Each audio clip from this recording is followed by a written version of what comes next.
தமிழ்நாடு தேவேந்திர குல சொந்தங்கள் அனைவரும் தென் மாவட்டங்களில் தொடர்ந்து கலவரம் நடந்தது. இறப்பை 200 பேருக்கு மேலே 300 பேர் மேலே இறந்துருக்காங்க. தமிழக அரசு சரியான நடவடிக்கை எடுக்கணுங்கிற கண்டித்து தான் இந்த ஆர்ப்பாட்டம். பேச வேண்டியதுக்கு நிறைய விஷயம் இருக்குது. இதை பேச வேண்டியதுக்கு இது இடம் இல்லை. ஏன்னா இந்த பேச்சே நாங்கள் சத்தம் இல்லாமல் பேசுறதுக்காக அந்த மைக்கு கூட பரிச்சை கொடுக்கல. ரொம்ப புதுசு புதுசுன்னு நாங்கள் பேசிக்கிட்டு இருக்கோம். பேசுறதுக்கு உண்மையாக பேசுறதுக்கு மைக்கு பரிச்சை கொடுக்கல. இதை கூட பிடிங்கி வச்சுட்டா வாய்க்கெல்லாம் போட்டு அடிக்க முடியும். தொடர்ந்து படுகொலை கண்டித்து தான் இந்த ஆர்ப்பாட்டம் முதல்வர் அதை செய்கிறோம். தென் மாவட்டங்கள் இது மீண்டும் தொடரும். இது தொடர்ந்து இனிமேல் நடந்தால் ரொம்ப பொறுத்து போக மாட்டாங்க தேவேந்திர குலர்கள். ஏன்னா இப்போ தேவேந்திர குலர் பாதி பேருக்கு மேலே விவசாயம் பண்ணுறது இருந்து வெளியில் போய் எல்லாம் படித்து பெரிய பெரிய அரசு துறையில் வேலைக்கு போயிட்டாங்க. நீங்கள் தான் சொல்லிக்கிட்டே இருக்கீங்க மேலே வரலன்னு. உனக்கே உன் பக்கத்திலே இருக்கான் பெரிய அதிகாரி, உனக்கே தெரியாது இவன் தேவேந்திர குலம் வேளான்னு சொல்லிட்டேன். தேவேந்திர குல வேளாண் தெருவில் குடியிருக்கவங்க எல்லாருமே தமிழக அரசு பயந்துக்கிட்டு அந்த தெருவு பேரே இல்லாமல் போகிறான். சர்டிஃபிகேட்டில் என் புள்ள பேர் வரக்கூடாது. இது எவ்வளோ பெரிய போட்டிக்கு தெரியுமா? தேவேந்திர குல வேளாளர் சர்டிஃபிகேட்டில் வந்தால் அவனுக்கு வேலை கிடையாது இன்டர்வியூவில். அந்த அளவுக்கு போயிட்டு இருக்கு தமிழ்நாடு அரசு.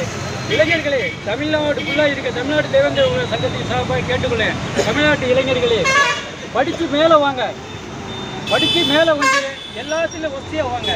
நம்ம யாருன்னு நிலைநாட்டணும். இப்போவும் பாதி பேர் வெளியில் வந்துட்டாங்க. எல்லா துறையிலும் இருக்காங்க. அரசு ஐயா சொன்னது போல் நீதிபதியாக இருக்காங்க, ஐஜியாக இருக்காங்க, கமிஷனர் இருக்காங்க, ஆர்டிஓ இருக்காங்க, கலெக்டர் இருக்காங்க. எல்லா டிபார்ட்மெண்ட்டும் இருக்கிறாங்க. அதனால் தமிழ்நாடு தேவேந்திர குல சார்பாக இந்த கண்டனத்தை பதிவு செய்து கொள்கிறேன். நன்றி சொல்லும் திருச்சி. கண்டிக்காத தமிழக அரசை கண்டிக்கிறோம். தமிழக அரசை கண்டிக்கிறோம். தென் மாவட்ட படுகொலையை கண்டிக்காத தமிழக அரசை கண்டிக்கிறோம். தேவேந்திர குல வேளாளர்களை பழிவாங்கும் தமிழக அரசை கண்டிக்கிறோம். தேவேந்திர குல வேளாளர்களை புறக்கணிக்கும் தமிழக அரசை கண்டிக்கிறோம். தேவேந்திர குல வேளாளர்களை முன்னேற விடாமல் தடுக்கும் தமிழக அரசை கண்டிக்கிறோம். சமூக நலத்துக்கு ஆதரவாக இருக்கும் தமிழக அரசை கண்டிக்கிறோம். சாதிய விரோதிகளுக்கு, சாதிய ஆதிக்கவாதிகளுக்கு அனுசரணையாக இருக்கும் தமிழக அரசை கண்டிக்கிறோம். திராவிட கட்சிகளை கண்டிக்கிறோம்.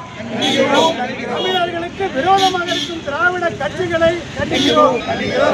தமிழக மக்களுக்கு விரோதமாக இருக்கும் தமிழக அரசை கண்டிக்கிறோம். தேவேந்திரர்களின் ஒற்றுமை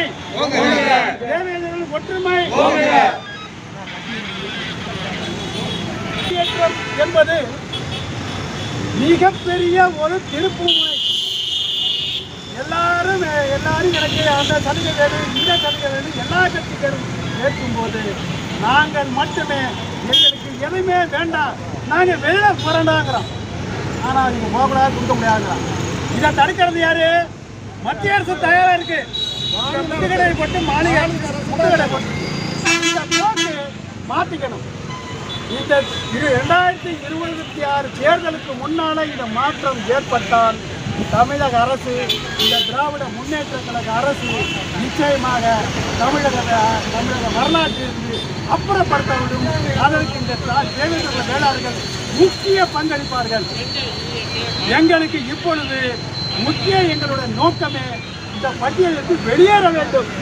எங்களுக்கு எந்த தலைவர்களே வேண்டாம், எங்களால் எதையும் சாதிக்க முடியும். அந்த ஆற்றலும் அறிவும் எங்களிடம் இருக்கிறது என்பதை இந்த தருணத்தில் தெரிவித்துக் கொள்கின்றோம். இன்னும் ஒரு தகவல், முக்கியமான தகவல். நாங்கள் ஆண்ட பெருமைன்னு சொல்லிக்கிட்டு இருக்காங்க. சேர சோழ பாண்டியர் வம்சம் இந்த தேவேந்திர குல வேளாளர்கள்.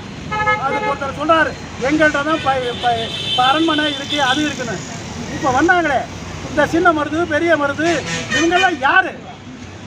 இந்த வடுக ஆட்சி, நாயக்கர் ஆட்சிக்கு வந்த பிறகு அவங்கள்ட்ட கைகூடியா இருந்ததுனால இவங்களை சித்தனை ஆக்குறாங்க. அந்த ஒன்று தான் இவங்களை வந்து நாங்களை பாண்டியருங்கிறான், சேரங்கிறான், சோரங்க. அநியாயம், அக்கிரம், பொய்யத்தர இவங்கிட்ட வேற ஒன்றுமே இல்லை. ஏன்னா நாங்கள் கொஞ்சம் அமைதி காட்டுறோம். இந்த அமைதி எங்களுடைய இந்த அமைதி தான் அவங்கள பொய்யை சொல்லி எல்லா மக்களும் நம்ப வச்சு இப்போ நாங்கள் எங்களை வந்து இந்த தாழ்த்தப்பட்டவங்கிற ஒரு நிலைமையை கொண்டு வந்தோம். இப்போ நாங்கள் எழுந்து விட்டோம். இந்த நிலையை மாற்றி அமைப்போம். அடுத்த அரசு தேவேந்திர குல வேளாளர்கள் தீர்மானிக்கும் அரசாக இருக்கும். அதுதான் உண்மை. இப்ப சமீபத்தில் திருவள்ளூரில் 2 கொலை நடந்தது, படுகொலை நடந்தது. இந்த படுகொலை படிக்கப்படி நாங்கள் வாங்கியிருக்க முடியும்.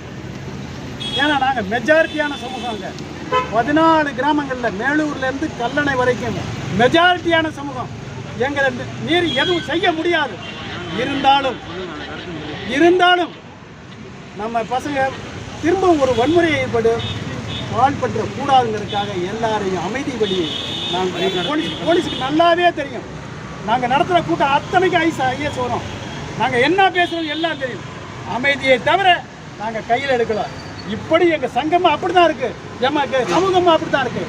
அதை மாறி இருந்தால் இந்த 275க்கு மேலே உள்ளது டபுளாக ஆகியிருக்கும். அதை போலீஸ் உணரணும், போலீஸும் உணரணும், நீங்கள் தான் உணரணும். இது அப்படியே மாறி இருந்தால் நிலைமை தலைகளாக போயிருக்கும். இன்னும் நாங்கள் அமைதி காக்கிறோம். அதை மாற்ற வச்சிடாதீங்க.